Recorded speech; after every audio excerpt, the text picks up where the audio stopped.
Thank you, Peter. So this is a hand actually from the first day of play from the Wally Scott pairs that Dave and I won. I think both Helena, David and I were coming around 10th at the time of this match. When this board was played, I think it was the penultimate board. At the time, I didn't know who was winning, but as it happened, they were.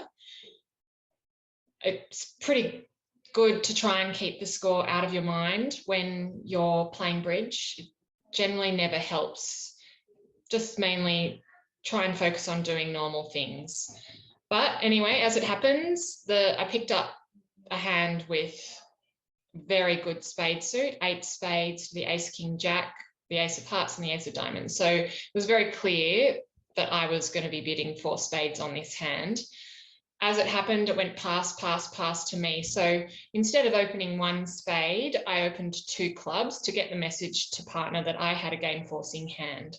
I may only have had 16 points, but I certainly had fantastic shape and I could basically count the tricks that I was going to be making in 4 spades.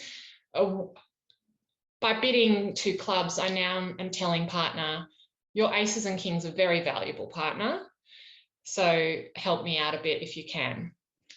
Helena had a clear pass over 2 clubs and Dave bid 2 diamonds, which in our system shows either an ace, a king or 3 queens. We played double negative 2 heart bid, which a lot of people don't like, but we play it. So it kind of, sometimes you can open a hand that has the points but doesn't have the shape, and when you find out that partner doesn't have anything useful in their hand, you can sometimes stop below game. Anyway, this situation was not that type of hand. Dave, who probably could have even opened in third seat with 1 heart or 2 hearts, that's the more modern approach to these types of hands. He has an incredibly nice heart suit. I like to open, I would probably have opened 1 heart even without the king of clubs with his hand, just to get in the way, and also to tell partner, look, if you're on lead to 3 no trumps, lead a heart, or whatever the case may be, I think it's good to get in the way. As long as your partner knows that you're often opening light in third seat, I think it's good to get in the way when you can. But he came in with a 2 heart bid, having passed, and he clearly does have a 2 heart bid. I jumped 3 spades, trying to tell partner, look, I don't care what your spade holding is. This hand is being played in spades. I've got the spades, so what else do you have in your hand? Helena had a very clear 4 heart bid. And Dave, with having already shown his hand, saying he's got a king at least, and no support in spades, he passed. And I now bid 4 spades because, again, I said I've got 4 spades in my own hand. That kind of gave the message to Dave, my partner, that his singleton spade wasn't an issue as far as I was concerned. So he could now tell me about the rest of his hand. So he bid 5 diamonds. I think immediately I now know that he has the king, queen of diamonds. So looking at my hand, I think I can, as long as spades break, which is certainly not always the case, I can bid 6 spades because I'm looking after those 2 little diamonds with partners king, queen of diamonds, which he's basically told me he has with the 5 diamond bid.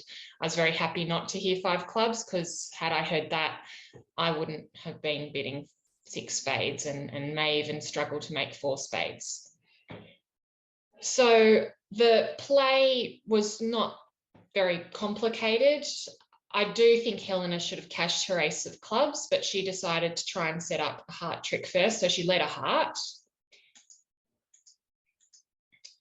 I then tried to cash my spades. Now, I actually had figured out by this stage, I'd taken some time at trick 1, as one should always do, to try and think about what could go wrong in the hand, how you might manage a bad break. So obviously my concern was, what happens if spades don't break 2-2?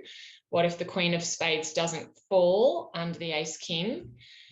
I had figured out that, fortunately, because the ace of clubs had not been led, I actually assumed Dave had it. Because the ace of clubs had not been led, I have a second chance on this hand.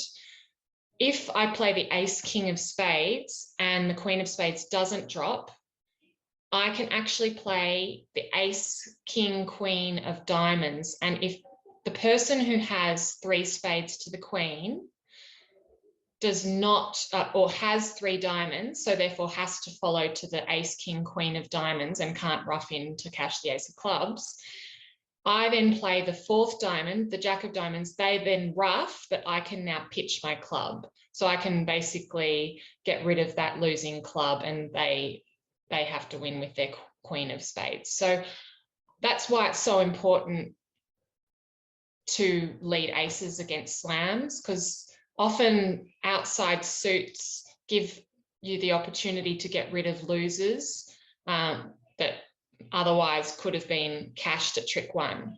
So I know Helena's got the ace queen and maybe thinks, oh, I might be able to get the capture Sophie's king. I think on the bidding, it's pretty clear that I do not have king X of clubs. I think I've got a singleton, a void, or I'm pretty comfortable about the club situation. But if I had been Helena, I probably would have led the ace of clubs. But anyway, as it happened, the queen of spades did drop under the king of spades, and claiming 13 tricks was pretty straightforward after that.